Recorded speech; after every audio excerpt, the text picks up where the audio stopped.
وباؤں میں اس کے ساتھ اپنے تعلق کو جوڑ لیں، نیکیوں والے کام کریں، برائیوں سے بچیں۔ ایک آخری بات کہہ کے بات کو ختم کرتا ہوں۔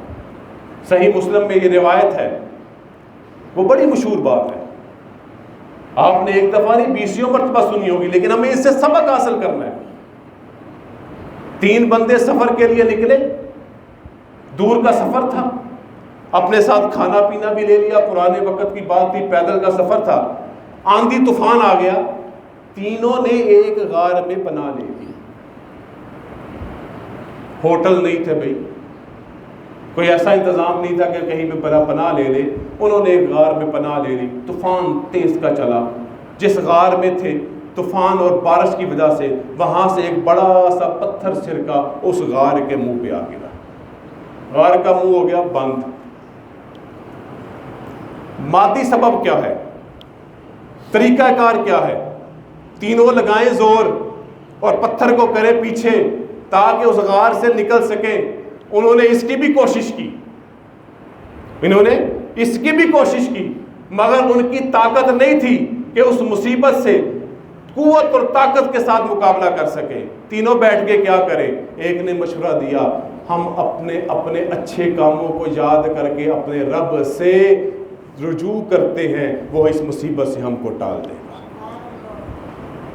ماسک پہنو، سینیٹائزر لگاؤ، 20 سیکنڈ ہاتھ دو، لیکن اپنے رب سے تو تعلق بناؤ نا، کیونکہ تم رب کے بندے ہو، تم رب کو ماننے والے ہو، تم یورپ کی طرح نہیں ہو، تم غیر مسلموں کی طرح نہیں ہو، تم کافروں کی طرح نہیں ہو کہ تمہیں رب کی کوئی پرواہ نہیں۔ وہ نہیں مانتے، ان کو جو اسباب اختیار کرتے ہیں ان کو اللہ تعالیٰ وہیں سے ان کی صحت اور مرادیں پوری کر رہا ہے۔ ہم جب رب کو ماننے والے ہیں، ہمارے ذمہ مادی اسباب بھی ہیں اور اللہ کے ساتھ تعلق بھی ہے۔ ایک نے کہا، مختصر بات کرتا ہوں، ایک نے کہا اے اللہ میرے بوڑھے باپ باپ تھے، میں بکریاں چراتا ہوں، میری یہ روٹین تھی کہ روزانہ میں جب شام کو واپس آتا بکریوں کا دودھ دوتا، سب سے پہلے اپنے ماں باپ کو پیش کرتا، بعد میں اپنی اولاد کو پیش کرتا۔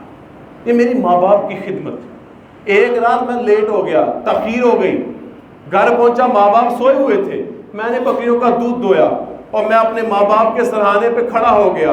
میں ان کو جگا کر بھی تکلیف نہیں دینا چاہتا تھا، ان سے پہلے اپنی اولاد کو بھی نہیں دینا چاہتا تھا۔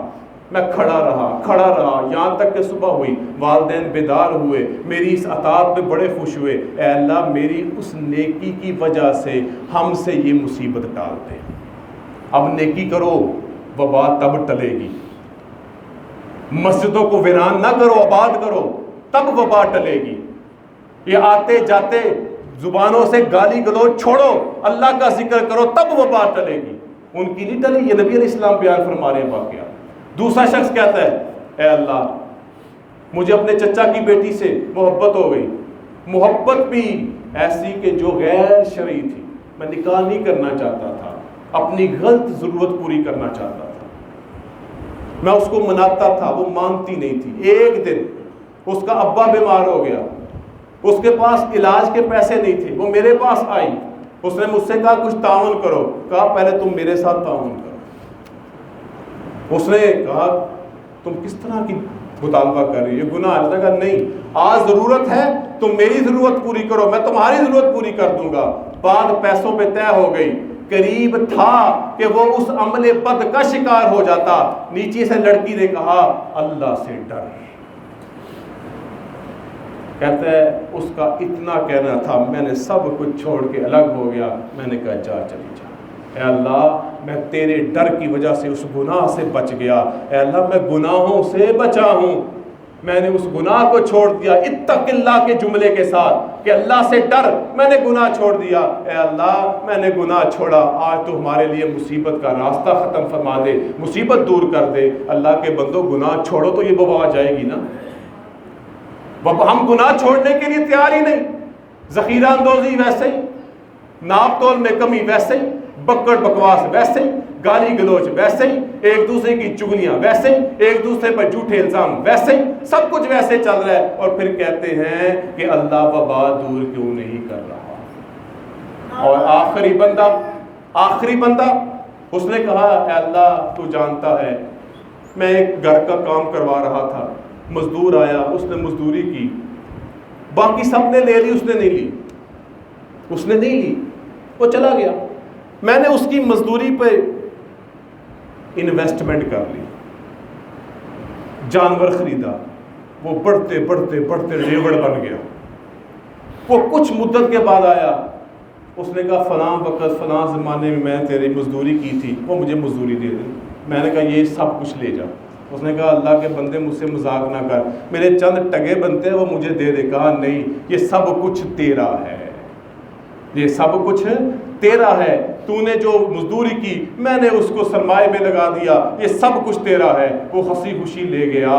تے اللہ اس نیک عمل کی وجہ سے مجھ سے یہ مصیبت دور فرما دے۔ اب آئیے اپنے پر، موقع ملے صحیح کسی کے ساتھ مال ہتھیانے کا، چھوڑتے ہیں؟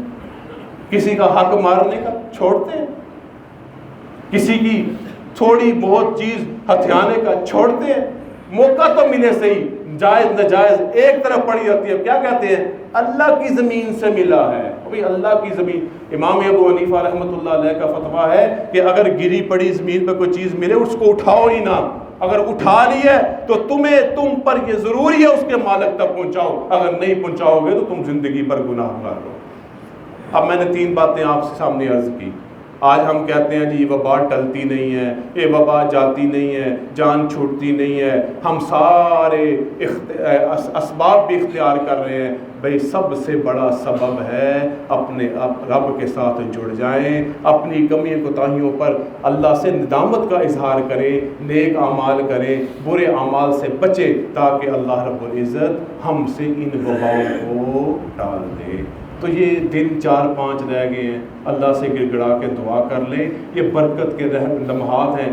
شاید یقینی طور پر اللہ ضرور ہمیں اس بیماری سے، وبا سے، مصنوعی ہے، قدرتی ہے، اس میں بحث میں نہیں جاتا، وہ پورا سوشل میڈیا بھرا ہوا ہے۔ وہ ڈاکٹر ہمیں کہتے ہیں ماسک لگاؤ، میں ان کو کہتا ہوں یار ان پہ پابندی لگاؤ جو کہتے ہیں ماسک لگانے سے یہ ہو جاتا ہے۔ مسئلہ تو ہم تو ایک سادے سے مسلمان ہیں، ایک سادہ سا مولوی ہوں، ایک ویڈیو دیکھو وہ کہتے ہیں ماسک لگانے سے بیماری بڑھ جاتی ہے، وہ تحقیق پیش کر دیتا ہے فراء ادارے کی، ایک کہتا ہے یہ والا لگاؤ۔ ہم کدھر کو جائیں؟ ہم تو پھر ادھر ہی جائیں گے جہاں پر ہمارے نبی صلی اللہ علیہ وسلم نے ہمیں بتایا ہے، اور وہ کیا ہے؟ اللہ رب العزت کا در ہے۔ ہم اسی کے سامنے ماتھا ٹیکیں گے، اسی سے مغفرت طلب کریں گے، اسی سے تعلق جوڑیں گے، تاکہ ہم سے یہ وبا بھی ٹلے، یہ مصیبت بھی چھٹے، اور ہم اللہ کو راضی کر کے ہی ان سے اپنی جان چھڑا سکتے ہیں۔ اللہ مجھے اور آپ کو ہر قسم کی بیماری، آفت، مصیبت، مشقت، دکھ، درد سے محفوظ رکھے۔ وآخر دعوانا الحمدللہ۔